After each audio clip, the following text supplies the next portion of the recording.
think you can.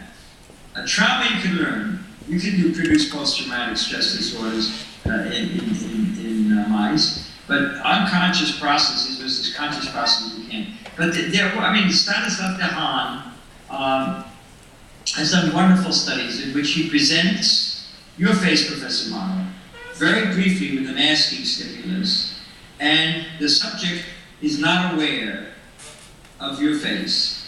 If you image his brain, you see that in fact the primary visual cortex, V1 and V2, light up. So there is an unconscious perception of your face, even though it's not consciously perceived.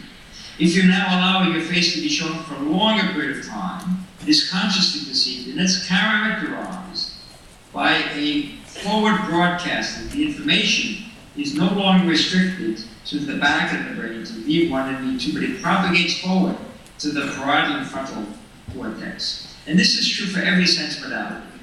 Touch, hearing, if it's very briefly presented or masked, it is only perceived unconsciously. But if it gets activated into consciousness, it propagates forward. And this is also true for this phenomenon of heavy neglect. You know, the right parietal lobe syndrome, in which you don't see the opposite part of the world. But if you look at what's going on, it's people perceive it unconsciously, but it does not propagate forward. So I think this is a powerful tool to study how information, and no one has used this clinically, you see. And I think this could be very interesting.